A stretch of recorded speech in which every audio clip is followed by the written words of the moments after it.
Hello friends, this is Dr. Rohit from Rohit Productions. Hope you are having a great time. As promised, I'm uploading my video on viruses and antiviral agents. Before we start with the video, I'd like to tell you something. A lot of people who are from the non-medical and non-biology background always ask me what are viruses and how do they affect your body, what are drugs and what are medicines, and what is the mode of action. So in this video, I'm uploading a few of the viruses, a few of the antiviral drugs and their mode of action, the mechanism of action. So those who are not from the biology background or those who have never studied medicine will also be able to benefit from my video. So before we start, a little about refreshing our mind. I'll just tell you, demonstrate you a technique of hand washing. Well, I don't have a tap or right now here with me and soap with me, so I'll use a hand rub. That would do, hopefully. This is my hand rub. Just taking a little of hand rub on my hands. Now when I'm talking about this technique, I will first have it on my palm. So first thing I need to know is to clean my palms. So when I'm cleaning my palms, I rub over my palms. This is my first step. Second step would be in between my fingers. So this is where I need to clean. So I have interspersed with my fingers. I'll just put fingers into fingers of both the hands and rub them. Third thing would be the back of my palms. So I'll have to do this action, back of my palms, then this action, back of my palms. So I got the hand rub over here. Now the things which are left is this area. I'll rub it against like this, or I'll rub it like this. Similarly, I'll rub it like this, and I'll rub it like this. Now I'm left with the thumb. With the circular motions, I can rub them. Now I'm left with the wrist. So this is all about a proper hand washing where I can cover all my areas of my hands, including my fingers, the in-between finger spaces, the palm, the back of the palm, the back of the hand, the wrist, and the thumb, and all the fingers. Now I'll take a towel or a tissue paper or a napkin, whatever suits, and I'll use it and then let my hands dry. So this was a very simple technique of hand washing which can be commonly used by all of us. There are many ways of hand washing. This was just one of them. Hopefully you liked my technique of hand washing. Now let's move on to our topic. What are viruses? So let's talk about viruses. When we're talking about viruses, what do we need to understand is that basically what are viruses? They are microorganisms, very small. How small? Rather nanometers, or maybe around nanometers. Okay, can we see them? No. Then when can we find them? Under electron microscope. So the answer is cryo-electron microscope or tomography. So that is the answer. So next is, how do they look like? How do viruses look like? So when we talk about viruses are typically, we can classify them according to the type of they are classified accordingly to their shape. They can be classified according to the type of infections they cause. So when we're talking about viruses, let's first talk about the basic structure of living organism, that is the cell. Okay, so I start my videos with the basic structure of living organism. We call it a cell. When I'm talking about cell, I'll tell you about the various parts of a cell. So hopefully this video is clear about cell. This is about the cilias, and then I have Golgi apparatus. Just remember the names. Then what do I have? I have endoplasmic reticulum, rough endoplasmic reticulum. I have a nucleolus. I have centrioles. I have smooth endoplasmic reticulum, and then I have centrosomes, and mitochondria with cisternae. So this is all mitochondria with cisternae. This is the matrix. This is the cell membrane. These are the Golgi bodies. These are the centriomes. This is a rough, smooth endoplasmic reticulum. This is rough endoplasmic reticulum.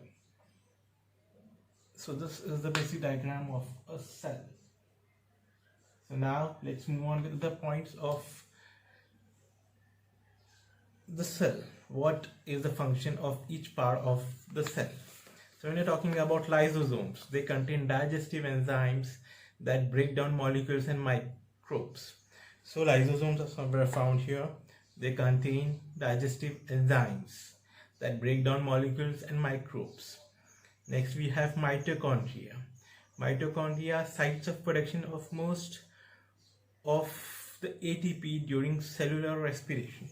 So this is mitochondria. It has got matrix, it has got granules, it has got inner membrane, then it has got DNA, it has got space in between. So this is the mitochondria, which is responsible for energy production during respiration. Then what do we have? We have endoplasmic reticulum, that is membrane bonded network of channels that provide surface area for many types of chemical reactions. Ribosomes attach to rough endoplasmic reticulum and synthesis of proteins that will be secreted. So when we have ribosomes that are attached to the rough endoplasmic reticulum, okay, so here we have smooth endoplasmic reticulum. This is rough, which is attached to the nucleus. So when we have rough endoplasmic reticulum, we can have proteins that will be secreted. Rough endoplasmic reticulum is continuous with the nucleolus, the nuclear chromatin, and the nucleus, and the nuclear envelope. Okay, the smooth endoplasmic reticulum is not attached to the ribosomes. So what does it do? It synthesizes lipids and detoxifies certain molecules. Now you move on to the Golgi apparatus. Here we have this Golgi apparatus with cisternae pattern. So a stack of disc-shaped membranes enclose cisterns and packages protein and lipids into secretory vesicles for export or insertion into the plasma membrane, forms lysosomes. So this forms lysosomes. So what does it have? It has got vacuoles or vesicles which contain packages proteins and lipids into secretory vesicles for export or insertion. Next we have flagella or cilia, which are for the secretory, which are for the movements. Okay, so flagella allows movement of entire cell or movement of substances along the cell. Then we have centrosome and centrioles. Centrosome and centrioles are helps organize microtubules in non-dividing cell. So the cell division part is taken care by the centrosome and centrioles, which help organize microtubules in non-dividing cells and forms mitotic spindles during cell division. Centrioles play a role in the formation and regeneration of flagella and cilia. So now let's move on with the next part, which is the ribosomes. What are the ribosomes? Ribosomes are sites of protein synthesis free on the attached endoplasmic reticulum. So when we have ribosomes, they are free on the part of attached to the endoplasmic reticulum. So this was regarding the cell. Now let's have a look at a few of the cell diagrams which we have. This one is regarding pox virus. This is regarding orthomyxovirus. This is picora virus. This is rhabdovirus. This is coronavirus. This is herpes virus. This is paramyxovirus. This is toga virus. This is bacteriophage. So these are the different kinds of viruses. And how does a coronavirus look like? So let's talk about how does a coronavirus look like. A coronavirus looks like this, typically like this. What does it have? It has an envelope. Outer envelope, it has got spikes. Spikes is regarding which is the radiations or which are the projections. So it has got projections from the outer membrane coming out, which are made up of glycoprotein. So these are called as spikes. Spikes are subdivided into S1 and S2, which are glycoproteins. This is the envelope. Then we have something which is called as hemagglutinin acetylase uh, glycoproteins. This is also present on the spikes. Then what we have are, next we have is regarding the M protein, and then we have, let me just take it out, what all we have. Then we have the N protein, and we have the RNAs inside, and then membrane glycoprotein is on the inside here, membrane glycoprotein, and then we have the R protein. So this is all we need to know about the viruses. So we saw different shapes of viruses, and we saw coronavirus. So now let's move on with the next point, where we'll be talking about, let's talk about the living organism, about our body. So what do we have? We have different kinds of cells, we have different kinds of functions in our body, like the digestive system is different, the respiratory system is totally different. Then what we have is about our it depends, the cell type depends on the type of function we have. So when we are talking about simple columnar, let me talk about simple squamous epithelium. So what is the function? Simple squamous epithelium, these kind of tissues. What do cells form? Tissues, and tissues have certain functions. Certain tissues in the digestive system are there for secretion, and certain tissues in the respiratory tract are there for respiration. Certain tissues in the area where they are present perform different functions. So let's talk about simple squamous tissues, epithelium. So let's talk about simple squamous epithelium.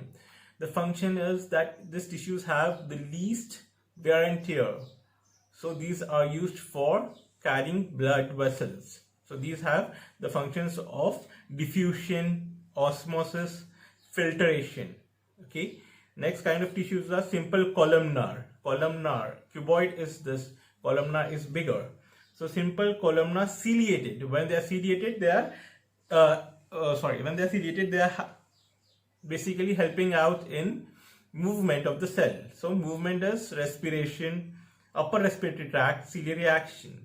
When we have simple columnar non-ciliated, these lines the GI tract. So when they are non-ciliated, their function will be secretion and absorption. So these are non-ciliated. Then what we have is stratified squamous non-keratinized.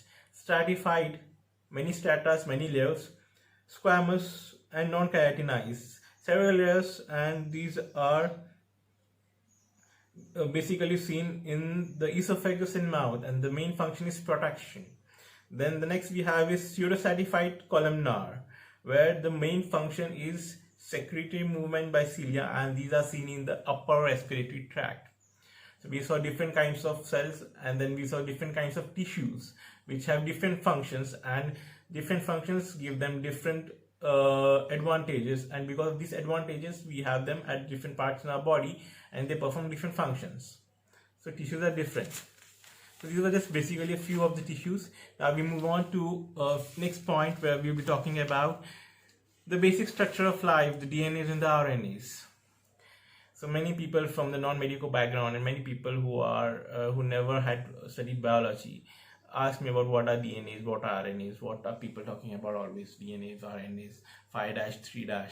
So a simple logic is about DNA contains 4 bases, adenine, guanine, cytosine and thymine, and RNA contains 4, adenine, guanine, cytosine and uracil. So RNA is ribose nucleotides attached by phosphatase bonds forming strands of varying length. A nitrogenous basis in the RNA.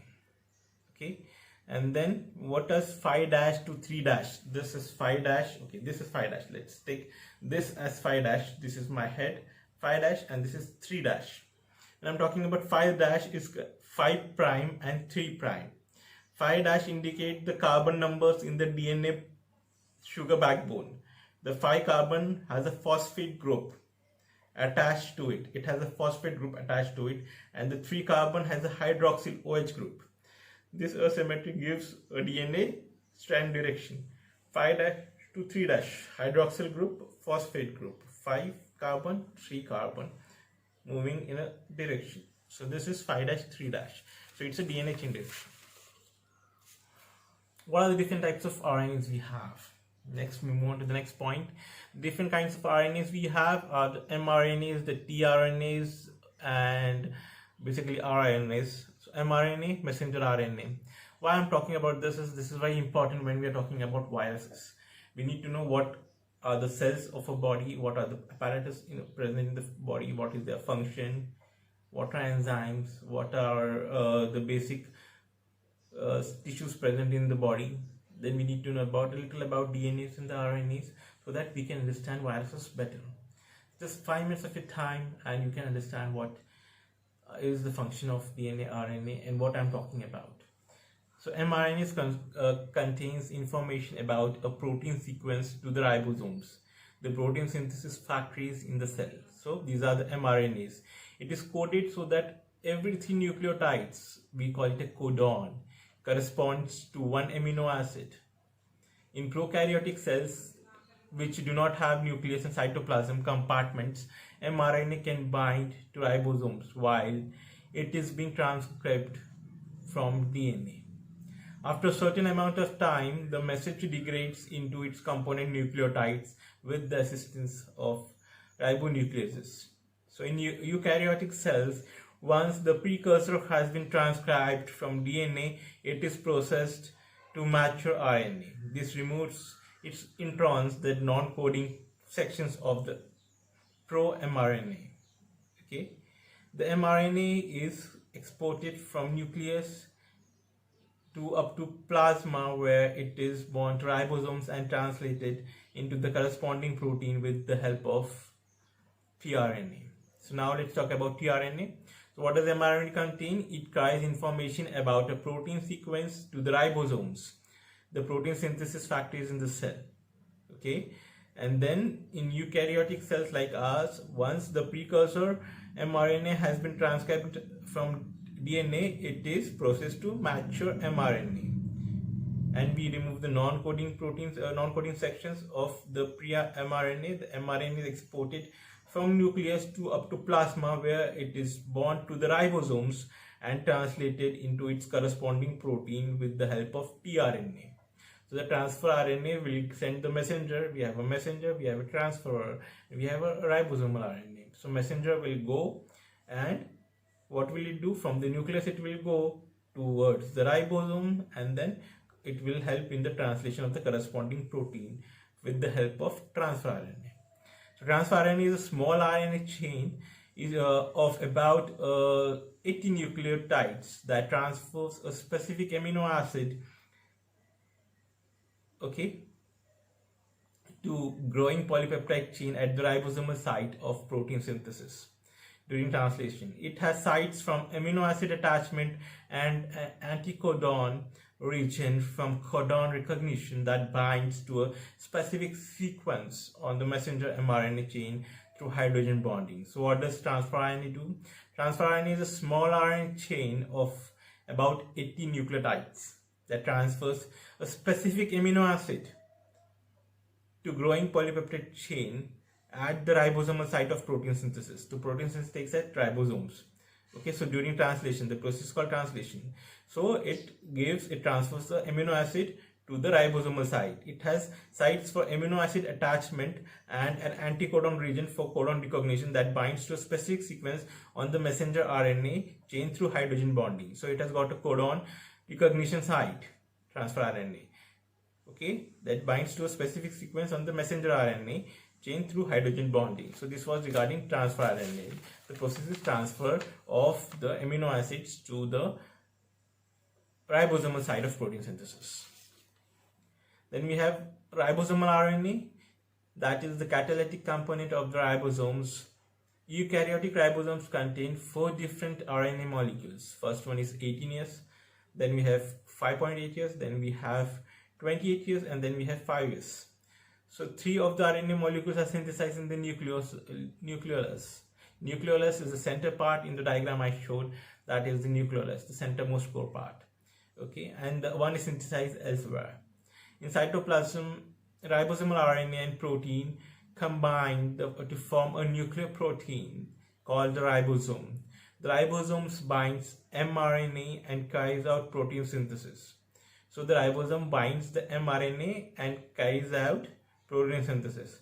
Several ribosomes may be attached to a single mRNA at any time. Nearly all the RNA found in a typical eukaryotic cell is rRNA.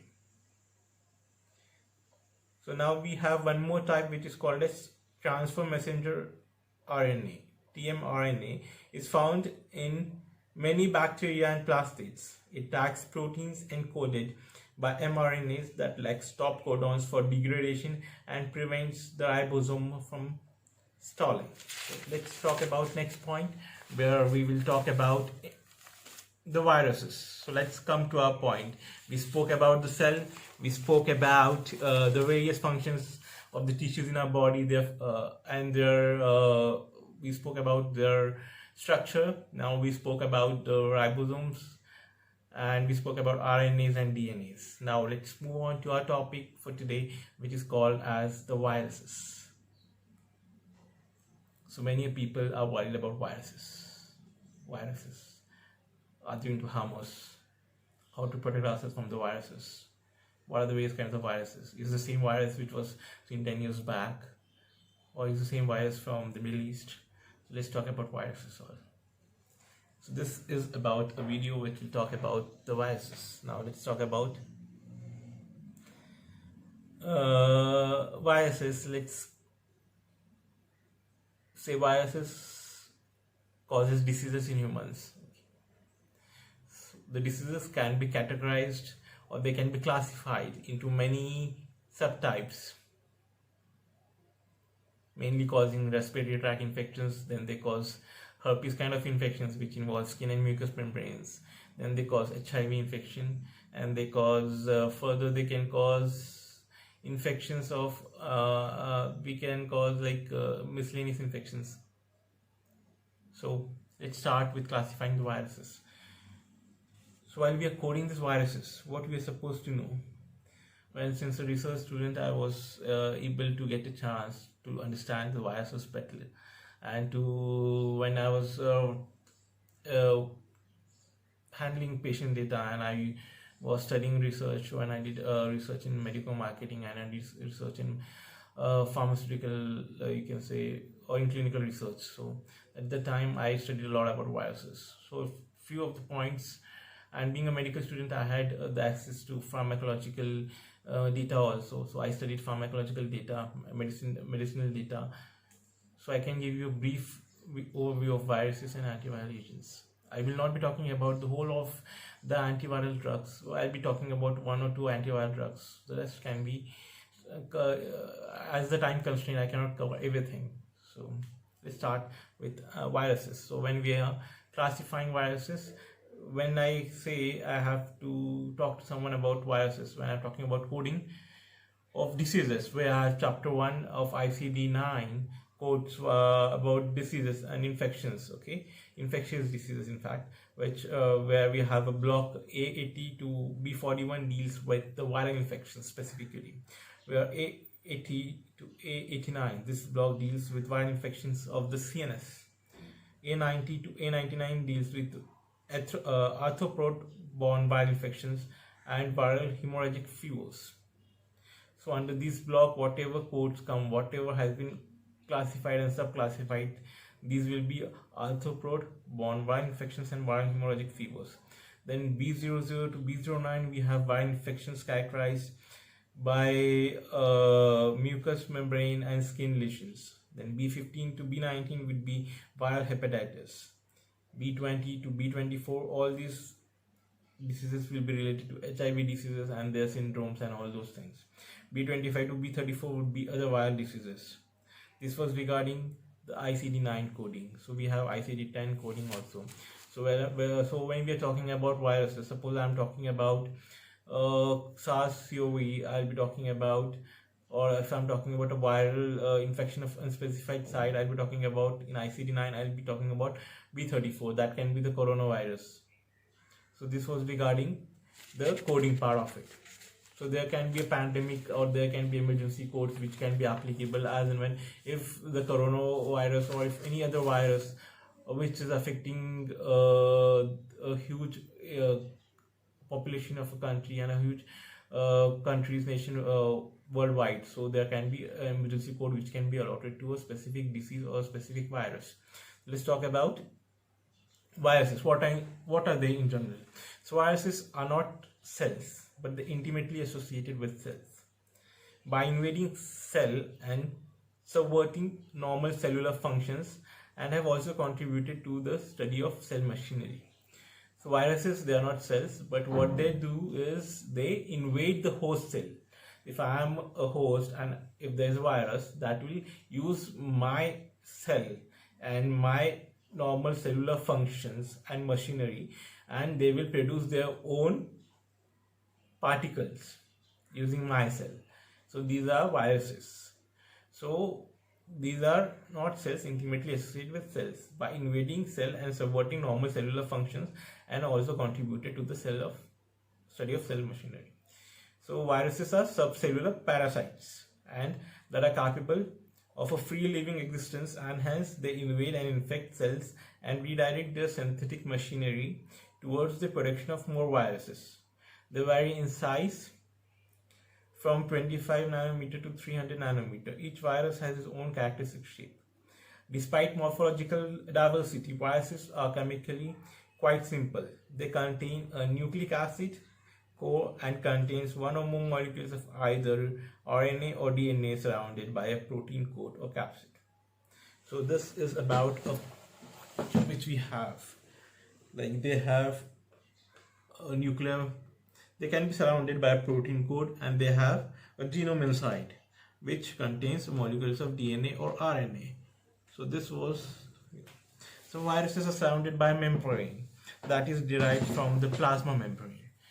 So next we have of the host cell, in which the viral particles are made and assembled. Such viruses are called envelope viruses.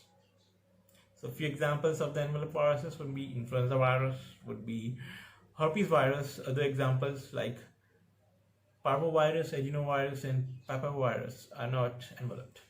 There will be further names and further introductions of viruses.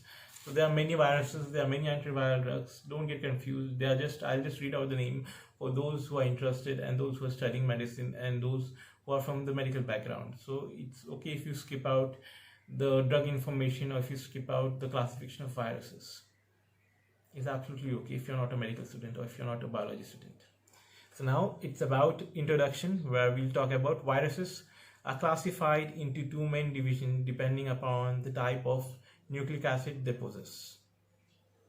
So first one is, if they have the RNA, they are called as those containing RNA, they are the RNA or the riboviruses. Those containing DNA, deoxyribonucleic acid, they are deoxyriboviruses. So when we have DNA viruses, what comes under DNA viruses? Few of the viruses which belong to the classes called as poxviridae, herpes viridae, adenoviridae, papavirinae, parvoviridae, hep adenaviridae. So these are the classes of DNA viruses where we will be talking about. They contain their genome as a deoxyribonucleic acid. So these DNA viruses can further be classified according to their origin. They are the viruses of mammals. They are variola, vaccinia, cowpox, ectomelia, rabbit pox, moneypox. Second group would be viruses from the birds we get, fowlpox, turkey pox. Third group would be tumor producing viruses, myxoma, fibroma. Fourth group would be miscellaneous, where we'll be talking about contagious pustular dermatitis or Milker nodule or bovine pustular stomatitis. Next, we move on with RNA viruses. When we're talking about the RNA viruses, these are the viruses which are called as riboviruses, or which have the ribose nucleic acid as their content. So when we talk about the RNA viruses, when we are talking about RNA viruses, The first thing we need to remember is that what comes under them. So we have few of the classes or few of the families of rhinoviruses, which is Picornaviridae, where we have three of types of Picornaviridae. We have enteroviruses, that is poliovirus, the coccidiovirus, then we have rhinovirus, and we have hepatovirus. Then what we have is the orthomyxoviridae. Then we have paramyxoviridae. Then we have togaviridae, that is the alpha virus, we call it group A virus. Then we have rubevirus, rubella virus. Then we have pestivirus, that is Hope cholera virus. Next we have flaviviridae, buniaviridae, adenaviridae, rabaviridae, where we have two forms, vesiculovirus and lysavirus, that is the Lagos spat. Then next we have is Rioviridae, we have Riovirus, Orbivirus and Rotavirus. Next we have Coronaviridae, Retroviridae and Calciviridae and Filoviridae. When we're talking of Retroviridae, we have three types, Oncoviridae, Spumiviridae and Dentiviridae. So these were the various classifications of viruses, DNAs and the RNA viruses. So let's now talk about a little about the antiviral drugs. When we're talking about the antiviral drugs, we're talking about well, what's the difference between a bacterial drug or antibacterial drug and an antiviral drug?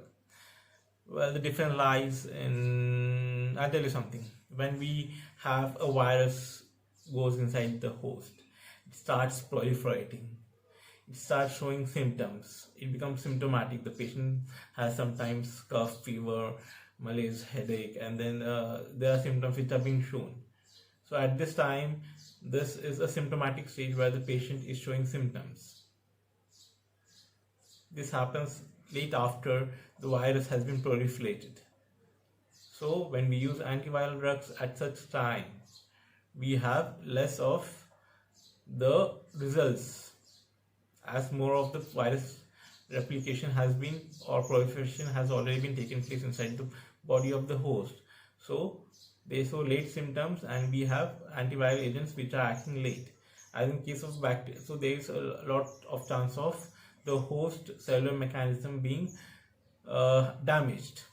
When we're talking about bacterial proliferation, they start showing symptoms as soon as the bacterial pathogens proliferate, or as the harmful bacteria proliferates inside the body, it starts showing symptoms.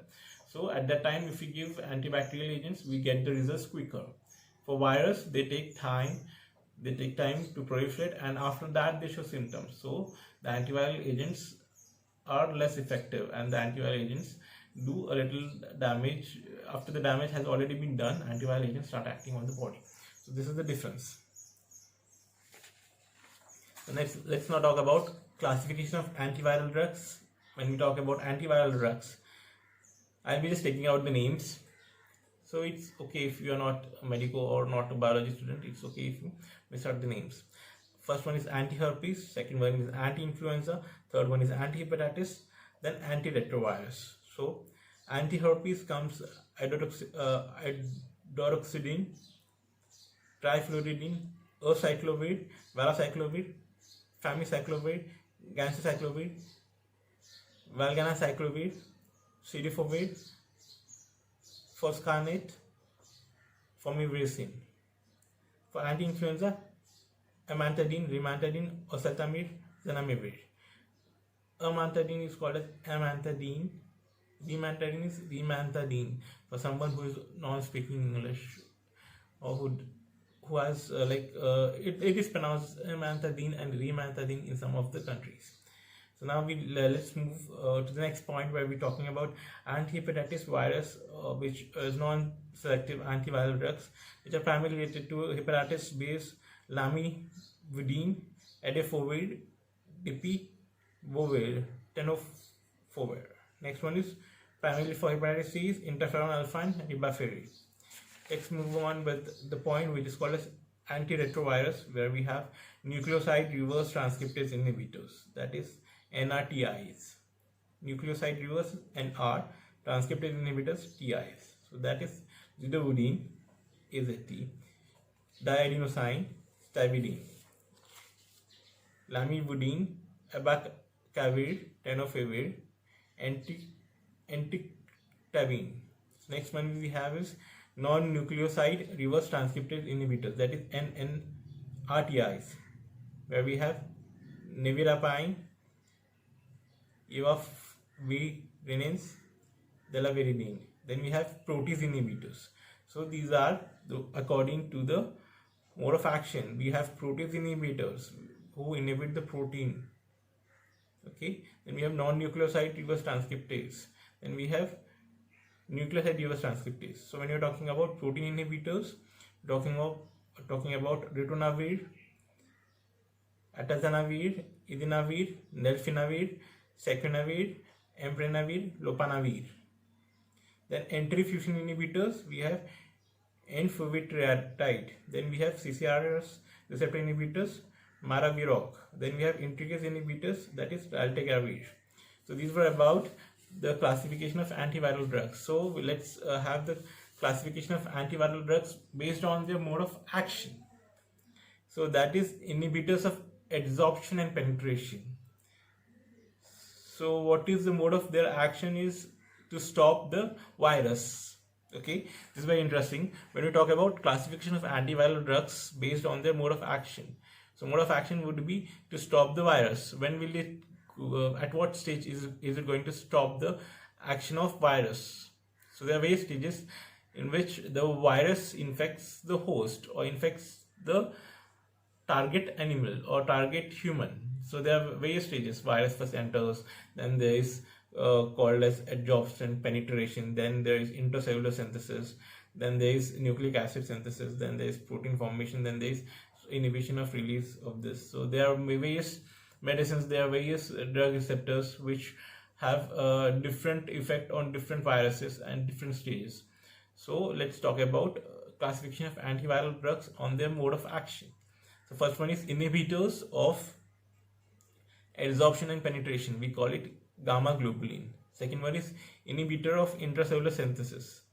Third one is inhibitors of nucleic acid synthesis, we call it the main examples of drugs are ribavirin, idoxuridine, foscarnate, vidarabine, acyclovir, ganciclovir, trifluridine, zidovudine, interferon, stivudine, didinazone.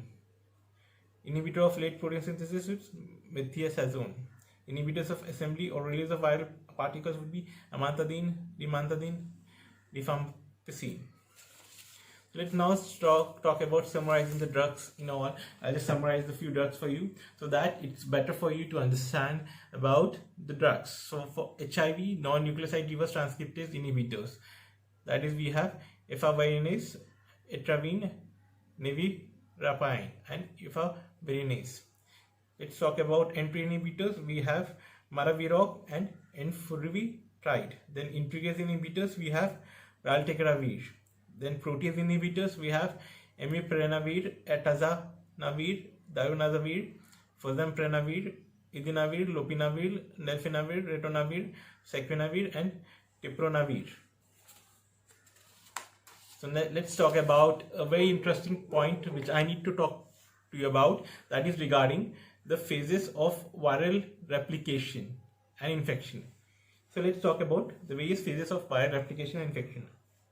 When you're talking about the true viruses contain a core of genome of nucleic acid, either DNA or RNA, surrounded by coating of protein subunits or capsomeres, the viral antigens. They are the protein subunits or the capsomeres.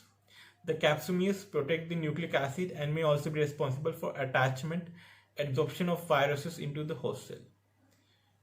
So what does the viruses contain? They contain genome, which has got RNA or DNA viruses as we classified them. Either the genome will contain, that is inside this is the nucleus, inside there will be, this is the envelope membrane, inside there will be a nucleus which will contain nucleic acid. This can either be a DNA material or a RNA material. So the capsomeres protect the nucleic acid and may also be responsible for attachment of adsorption of viruses onto the host cells. Now let's talk about the first part, that is the phase 1, which will be talking about the attachment and the penetration. The virus attaches to specific receptor sites on host cell membrane and penetrates the membrane by a phagocytosis-like mechanism. The virus is a particle which is encapsulated by the host cell cytoplasm, forming a vacuole. So for the inhibitor, we have gamma globulin as a drug. Okay, so it attaches to a specific receptor site on the host membrane. So this is my host membrane. So, and this is the virus. So it will attach to a specific receptor site on the host membrane and penetrates the membrane by phagocytosis mechanism. It will penetrate the membrane like phagocytosis eating, engulfing like mechanism. The virus particle is then encapsulated by the host cell cytoplasm, forming a vacuole. It forms a vacuole. It forms a big sac vacuole. So what is the inhibitor for this drug is gamma globulin. Second phase in coating. The viral protein of the virus is dissolved by viral enzymes liberating free viral DNA and RNA. So the viral protein is here. Now it has been dissolved by viral enzymes, and there is the release of free viral DNAs and RNAs, and this is the host cell. So the viral genome, and what is the drug inhibitor for this is amantadine. Okay. Next thing is synthesis of viral components. So now the viral genome is duplicated and the viral proteins are synthesized. Now the viral genome is duplicated. It has been released and duplicated by using the cell cytoplasm. So proteins are synthesized. Simultaneously, the host synthesis of nucleic acids or protein or both is inhibited. Okay, simultaneously the host synthesis of nucleic acids or proteins of both is inhibited. Inhibitor drug is vidarabine, zidovudine, ribavirin, acyclovir, edoxyridine. Phase 4 is assembly of virus particle. In this phase, the viral components are assembled. Now the virus has been replicated. So now they assemble to form mature viral particles. The viral genome is encapsulated or not encapsulated in some cases. So the inhibitor for this drug is amantadine and rimantadine. They inhibit the assembly of viral particles. Next one is release of the virus. Now many viruses have been replicated. So release of the virus, the rapid release of the virus from the host cell is accompanied by the host cell lysis and cause of cell death. Cell dies and viruses are released. When the virus is released slowly by a process of budding, the host cell may survive. So next we talk about let's talk about two drugs where we're talking about the treatment of respiratory virus infections. So orthomyxovirus that cause influenza contain enzyme neuraminidase, which is essential to life cycle of virus. Viral neuraminidase can be selectively inhibited by salicylic acid analog. So let's talk about a few drugs. Let's talk about a drug which is very commonly used for Tamiflu, oseltamivir. Oseltamivir is and zanamivir. Okay, this prevents the release of new virons and the spread from cell to cell. Both are effective against type A and type B influenza viruses and do not interfere with immune response to influenza A vaccine. And they should be administered prior to exposure or within the first 24 to 48 hours after the onset of infection, as they have a modest effect on the intensity and duration of symptoms. So when should we affect oseltamivir will give maximum effect if it's administered prior to the infection or just after 24 to 48 hours of the infection. What is the mode of action? So when we talk about orthomyxoviruses that cause influenza, contain certain enzyme neuraminidase, which is essential to life cycle of the virus. Okay, so mode of action is neuraminidase inserted into the host cell membrane for purpose of releasing new virons. So what will it use? It will insert neuraminidase into the host cell membrane for purpose of releasing new virons. Oseltamivir and zanamivir, what will they do? They will form a transition state analog of salicylic acid substitute, that is the inhibitor of enzyme activity. So they will inhibit the enzyme activity. What is the pharmacokinetics of this? Oseltamivir is an orally active drug. When I am talking of oseltamivir, I will be taking it orally. So it's an orally active drug hydrolyzed by the liver. So it will be an orally active drug hydrolyzed by the liver and then in its active form. Zanamivir is not active orally. It's either inhaled or administered intravenously. So the zanamivir is either inhaled or taken intravenously. So both drugs are eliminated unchanged in urine. So both of them are eliminated unchanged in urine. So this is what about pharmacokinetics, is how is the drug taken, okay, and how is it eliminated. Adverse effects we call it oseltamivir, is it has been taken orally, okay, and it has been hydrolyzed by the liver, as I said now. So when I am taking a drug orally and it's hydrolyzed by the liver, so main of the adverse effect would be GI discomfort and nausea, and therefore the drug should be taken with food. Zanamivir, it is not associated with GI disturbance. Why? Because I am taking the drug intranasally or through inhalation. So as administered directly through airway, so affects, what does it affect? If I am taking anything through air, through inhalation, it will affect the respiratory tract. So it will affect the irritation of respiratory tract occurs. And it should be, so where should I avoid zanamivir if I'm taking inhaling it? So in asthmatics, severe reactive asthmatics should be avoided in individuals with severe reactive asthmatics and chronic obstructive respiratory disease, because bronchospasm may occur with the risk of fatality. Bronchospasm is constriction of the bronchi. It can occur with the risk of fatality. Neither drug reported to have clinically significant drug interactions. Not very significant drug interactions, as you see. Resistance, so mutation of neuraminidase enzymes identified in adults treated with either of the neuraminidase inhibitors. So there can be mutation of the enzyme neuraminidase, and there can still be production of viruses, but these viruses which are produced, or virus which are produced, will be of less effective than the original ones. Now the few facts regarding both the drugs, oseltamivir and zanamivir. So ester product, it's an ester product, oseltamivir. It's rapidly and nearly completely hydrolyzed during absorption in intestine and by liver to its active form. Oseltamivir carboxylate with an oral bioavailability of about 80%. The active metabolite is not further metabolized and is excreted by kidney with t-half of 6 to 10 hours. Zanamivir is a small amount of powder inhaled can induce bronchospasm, severe in asthmatics, so contraindicated. The adverse effects include headache, dizziness, nausea, rashes, and mild infrequent side effects are seen with zanamivir. So now let's talk about inhibitors of viral uncoating. So when we are talking about inhibitors of viral uncoating, let's talk about the therapeutic spectrum of amantadine derivative. Amantadine and imantadine is limited to influenza A infections, for which the drugs have shown to be equally effective in both treatment and prevention. 70 to 90% effective if begin at time of or prior to exposure to the virus.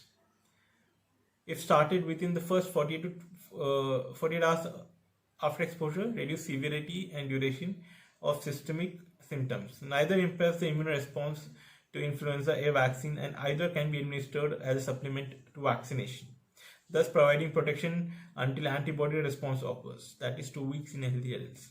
Treatment is particularly useful in high-risk patients who have not been vaccinated during epidemic. Amantadine is also effective in the treatment of some cases of Parkinson's disease. Amantadine is a water-soluble, tricyclic,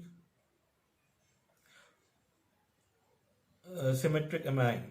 It appears to block a late stage in the assembly of influenza A virus. It inhibits the uncoating of certain myxoviruses like influenza A virus, not influenza B, rubella, and some tumor viruses. So amantadine is secreted through, it remains unchanged by the kidney. What is the mode of action? The primary antiviral mechanism of amantadine and rimantadine is to block viral membrane matrix protein M2, which function as a channel for hydrogen ion.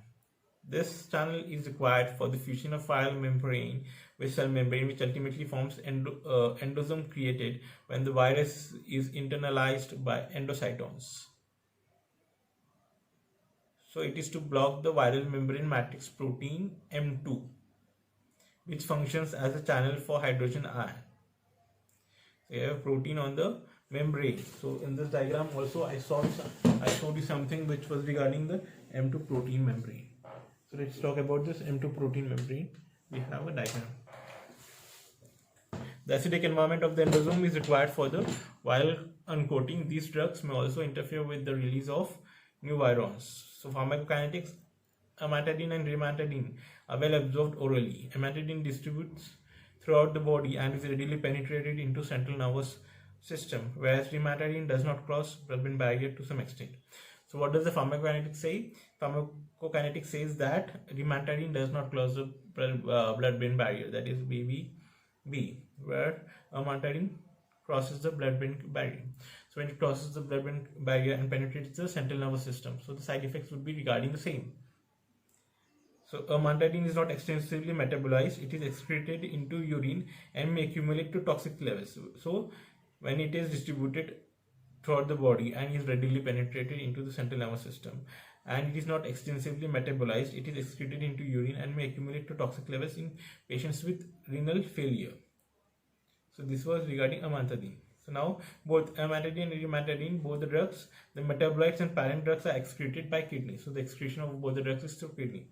Rimantadine is extensively metabolized by liver. So rimantadine is extensively metabolized by liver. So when we are talking about rimantadine and amantadine, what are the adverse effects? Amantadine are mainly CNS because it crosses the blood-brain barrier. Neurologic symptoms are insomnia, hallucinations, seizures, and should be used in cautious with the patients who are having cerebral disorders, epilepsy, renal impairment, and cerebral atherosclerosis. Rimantadine, fever, CNS reaction as it does not effectively cross blood-brain barrier. Both cause GI intolerance. And about this, embryonic and teratogenic. So used in caution with pregnant and nursing mothers as it can affect the baby and it can have embryonic and teratogenic effects. About the resistance can develop rapidly in up to 50% of treated individuals, and resistance strains can be readily transmitted to close contacts. Resistance can be shown to result from a change in one amino acid of the M2 matrix protein. Cross resistance occurs between the drugs. Rimantadine is an analog of amantadine and is concentrated in respiratory structures to greater extent and CNS. Side effects are lower as compared to amantadine as it does not cross the blood-brain barrier. So this was all regarding antiviral drugs. As because of the time constraint, I won't be able to cover all the drugs. So these were regarding the few 3, 4, 5 drugs which we covered: oseltamivir, zanamivir, amantadine, rimantadine. Hopefully, if I get time, I'll cover the antiviral agents in detail in my next videos if I get time. So next we move on with a very popular topic which is called as coronavirus. So right now we saw about things. We saw about the structure of a cell. We saw about the various things which were being required for the functions of the body, the various kinds of tissues we have in the body. Then we saw about what is a DNA, what is an RNA, where are the proteins, what is the function of mRNA, that is the messenger transfer RNA, is the tRNA. Messenger RNA contains amino acids, proteins, which is being carried away by the tRNA towards the protein synthesis site. Then we saw about the various kinds of DNA and RNA viruses we have, the various families of them. Then we saw about the antiviral drugs. We classified how do we classify the viruses upon the infections. Then how do we classify them in the medical coding guidelines, and how do we have the various kinds of antiviral drugs, what is the replication and proliferation phase of and how infectivity stage of the virus, how does it infect the human body. Then next we saw about how do we few drugs of antiviral drugs like oseltamivir, zanamivir, amantadine and rimantadine. So this was all we saw about the antiviral drugs. Now let's move on with the next point where we'll be talking about viruses. And a few of the viruses we know right now are the hantavirus, the coronavirus, or the SARS virus, the MERS-CoV, which basically these viruses are, a lot of people have been confused regarding these viruses, that how do they spread, and what should be the precautions being taken, and are these the same viruses which happened in 2003, 2009 or 2012. So there are some these viruses are similar, but their nucleotide and their genetic coding is a bit different.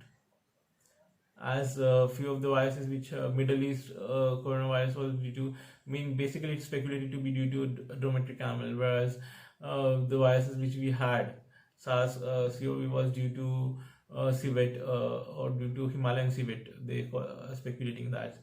Then there are a few viruses which can be thus classified according to the type of mammals or avian birds which bring them. So which are the main source of spreading the infection. So let's talk about COVs. COVs envelop positive sense RNA viruses and are characterized by club-shaped spikes that project from the surface, an unusually large RNA genome, and a unique replication strategy. So what do they have? They have a unique replication strategy, and they have a club-shaped spike that project from the surface and an unusually large RNA genome. They are positive sense RNA. So very important topic, which is what we call it as positive sense RNA and a negative sense RNA. So before we go on to the point, let me just clear this for you. What do I mean when I say a positive sense RNA or when I say a negative sense RNA? For some of the things where we talk about, when we are talking about things like whether we have there are various classes of viruses when we are talking about viruses. So we're talking about, this is positive sense RNA, means the viral RNA itself acts as an mRNA. So viral RNA, which is the genome RNA, itself acts as an mRNA. And in the negative strand, negative sense RNA means RNA is antisense with polarity opposite to mRNA. They possess their own RNA polymerases for mRNA transcription. Extracted nucleic acids from the viruses are not infectious. So they have their own nucleic acids, RNA polymerases for mRNA transcription. So let's talk about a few classes where we will be talking about the various classes of viruses. So class 1 is double-stranded DNA virus, where DNA enters host cell and uses enzymes for transcription.